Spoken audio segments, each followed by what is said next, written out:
Okay, we'll build the wall. We need to build a wall. A big, beautiful wall. Build a wall. Fue una de sus principales promesas de campaña, construir un muro en la frontera entre México y Estados Unidos. Un tercio de la frontera ya tiene algún tipo de valla. Pero, ¿cuáles son los desafíos de intentar sellar el límite? La frontera entre México y Estados Unidos es la más transitada del mundo y una de las más controladas. Pero aquí donde comienza y se juntan las aguas del río Bravo con las del Golfo de México, uno no se siente en una frontera. Voy a estar viajando a lo largo de toda la frontera entre ambos países para contar las historias de las personas que tienen a esta región fronteriza por hogar, para saber cómo las vallas existentes afectan sus vidas y para intentar entender qué impacto podría tener el muro que el presidente Donald Trump quiere construir.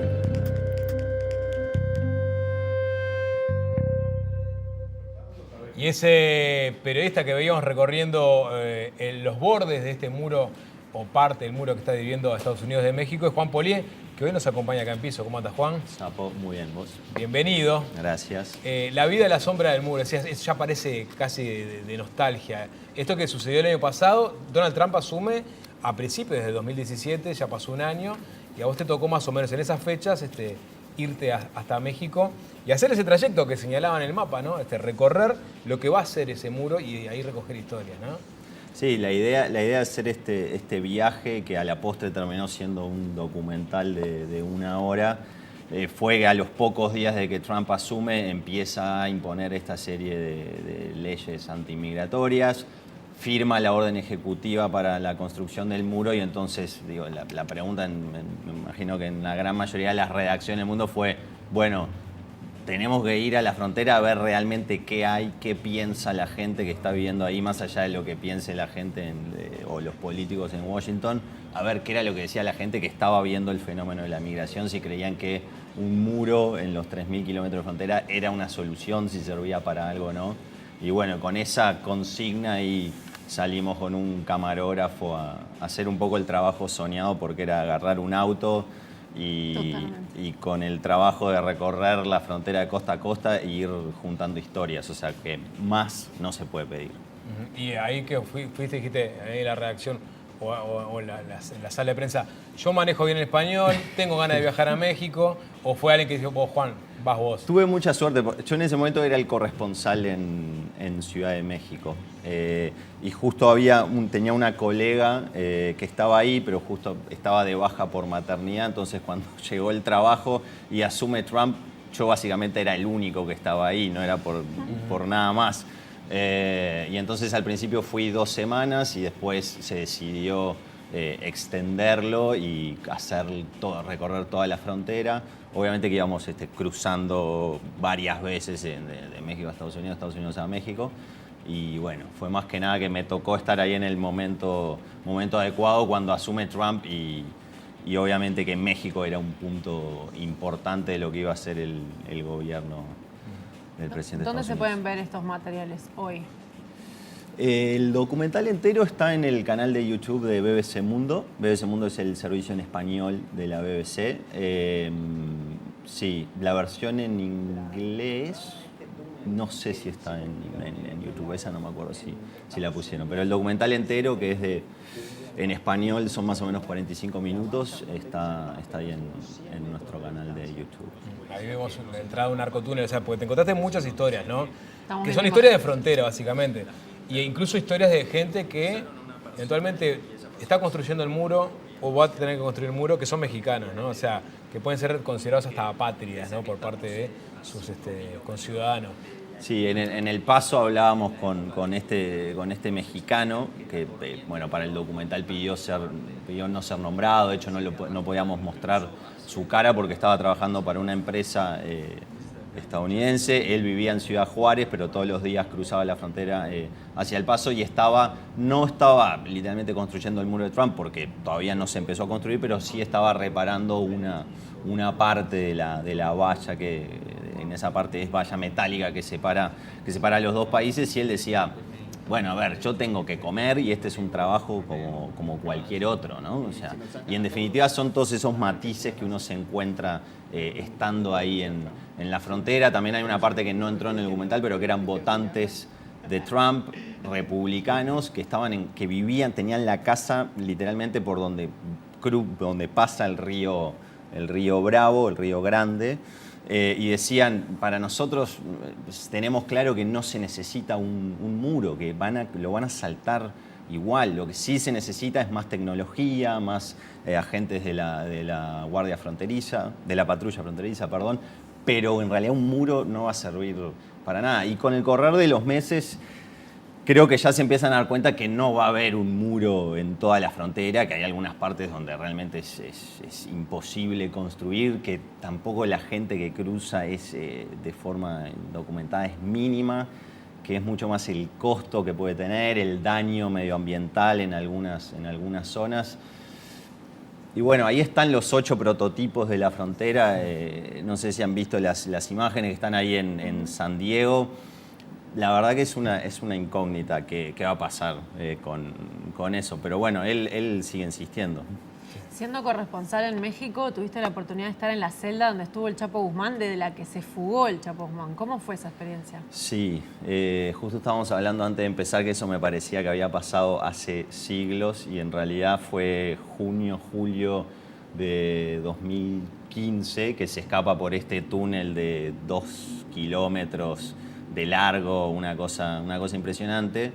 Y a los 2 días de que se escapa, el gobierno sorpresivamente invita a la prensa internacional a hacer un tour por la cárcel de máxima seguridad por donde se escapó el Chapo y con acceso a la celda. Y podía entrar solo un periodista de cada medio y te daban 2 minutos para entrar a la celda, ¿no? O sea, era básicamente mirar, sacar un par de fotos para después poder volver a la oficina o a tu casa a escribir la crónica de lo que viste en esos 120 segundos. Y bueno, al día de hoy, parece mentira que el tipo, el señor, el Chapo se haya escapado por ahí, obviamente gracias a una serie de arreglos que tiene que haber hecho con una cantidad impresionante de funcionarios de la cárcel, porque de otra forma estabas viendo ahí la boca del túnel y que hayan logrado cavar ese túnel sin que nadie escuchara nada, no tiene absolutamente ningún sentido. Pero bueno, son esas historias así que serán recordadas. Recién decías que te parecía que pasó hace muchísimos años. Debe tener que ver con la vida del corresponsal, ¿no? Esto de cambiar de ciudad. ¿Cómo es llegar a una ciudad nueva?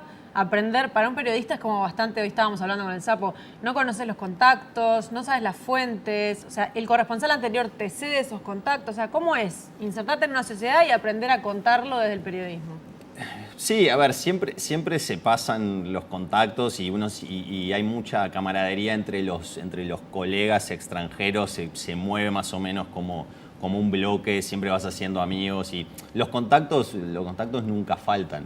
Y uno antes de ir a un país lee mucho, lees historia, empezás a hablar con gente que te pueden resultar como una fuente útil una vez que llegas ahí, pero igual no hay nada más importante que llegar y hacer una inmersión por completo en el país, pese a que los colegas extranjeros sí son muy buena referencia y todo, en realidad lo mejor es relacionarte lo más posible con la gente del lugar. Esa es la manera de conocer el país. ¿Es verdad que cuando llegaste a Venezuela estuviste una semana mirando el canal oficial? Es posible, de hecho estaba todo el día prendido, no se apagaba nunca la tele, las cadenas interminables de Chávez. Y además hoy, antes venía el programa, estaba pensando que cómo en muy pocos años cambió muchísimo lo que es el trabajo, bueno, de todos los periodistas, no importa si es extranjero o no, pero yo me acuerdo cuando estaba en Caracas, esto era 2011, que tampoco es hace tanto, o sea, yo tenía un BlackBerry, no existía lo de grabar un video y mandarlo a la redacción, había mucho más inmediatez que antes, porque los corresponsales de principios de los 90, bueno, ni que hablar hacia atrás, eran esos que no existían los celulares, estaban mucho más desconectados de sus editores, del medio para el cual trabajaban. Entonces tenía una libertad mucho más grande, quizá había un descontrol mayor, y creo que es esa visión romántica del corresponsal extranjero que muchos periodistas todavía tenemos. Ahora que vas a cubrir algo y estás mandando tweets, Instagram, si tenés Snapchat, estás saliendo al aire, volvés y escribís una nota y haces radio y haces televisión, y tus jefes están mirando por los otros canales lo que está pasando, están siguiendo otras cuentas de Twitter. El ambiente el entorno está mucho más informado y mucho más controlado. Están explotando, Juan. No lo digo yo. No, pero es verdad que lo que uno piensa, es verdad que hay hasta más competidores, ¿no? Porque mucha gente puede estar transmitiendo en vivo a través de alguna de sus redes sociales, cosas que antes eran excluyentes de los corresponsales de cada país o los medios locales, ¿no? Ahora vos tenés también, como decís vos, ser polifuncional. Sí, que cuando yo empecé en el periodismo, yo pensé que me iba a dedicar a escribir. Era lo que me gustaba, era lo que decía, bueno, si hay algo que no me sale tan mal es escribir. Ahora, no pensé que iba a terminar haciendo radio, que iba a terminar haciendo televisión en español y en inglés, o que tenía que empezar a saber manejar el lenguaje de redes sociales, de Instagram. Puedo sonar estoy sonando como un viejo Pero ¿cómo como alguien de 70, pero sí son cambios que se han dado muy, muy rápido la última década. en nuestra profesión. Pero hay que pensar, la BBC tiene llegada mundial, ¿no? La BBC es realmente una cadena que llega a cada rincón del planeta, ¿no? Y tiene corresponsales por regiones.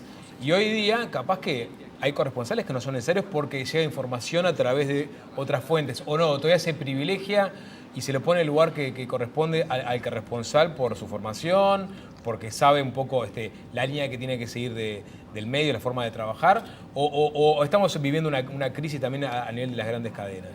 A ver, yo creo que las grandes cadenas, por la reputación que tienen y por los recursos que tienen, son las que hoy día se pueden permitir tener corresponsales extranjeros. El corresponsal extranjero es carísimo. O sea, el dinero que se gasta por hacer una nota es descomunal. O sea, si nos guiáramos por eso, capaz que no habría corresponsales, pero obviamente existe la necesidad de que haya gente en el terreno contando las historias. O sea, no podemos vivir, me parece, los medios solo de lo que vemos en medios locales y en base a eso reportar, porque hay muchos países donde no hay una prensa local independiente, donde van a haber ciertas cosas que no se van a reportar. Entonces sí cobra un valor especial la mirada extranjera e idealmente sin ataduras de un medio que en realidad no tiene nada que ver con el gobierno o con el poder de turno o con los intereses económicos. Entonces, pero sí, es costosísimo, sí se han reducido en los últimos años y son pocos los grandes medios que tienen muchos corresponsales en distintas partes del mundo. Y de esa experiencia de 2011 en Venezuela, ¿qué aprendiste sobre la realidad venezolana o sobre el gobierno venezolano que no se ve desde acá o desde afuera? A mí me reforzó la necesidad de estar ahí para entender las cosas. Y eso es algo que yo, estando en Uruguay, antes de irme a trabajar en el exterior, pequé mucho, porque yo era de los que decía, desde Uruguay o desde el país que sea, uno puede escribir sobre cualquier realidad, ¿no? Después me di cuenta que eso es un error, porque uno tiene solo una mirada muy parcial. Entonces, yo desde entonces me cuido mucho de opinar de realidades que no conozco, porque no digo que sea necesario irse a vivir 3 años a un país para poder opinar, pero sí es necesario estar ahí un tiempo o por lo menos conocer para opinar con propiedad. No sé, por ejemplo, si estuviera trabajando acá en Uruguay y nunca hubiera puesto un pie en Venezuela, me cuidaría mucho lo que diría sobre Venezuela. La realidad es que hay que vivir esas situaciones para entenderlas y los matices son mucho más grandes que los blancos y los negros. Y los matices se ven de cerca, no de lejos. En ese sentido vos arrancaste por Londres, después hiciste Caracas, México, después volviste a Londres, después te volviste a ir y esta es la tercera vez que estás viviendo en Londres. ¿Qué ciudad te encontraste ahora, después del Brexit, después de los atentados más recientes? ¿Con qué realidad te encontraste? No creo que en la calle se palpe el humor post-Brexit, que no es tanto post porque literalmente uno prende la radio o la televisión o los diarios y es todos los días, constantemente es un bombardeo de temas relacionados con Brexit. Ni tampoco creo que en la calle se sienta el temor de los atentados.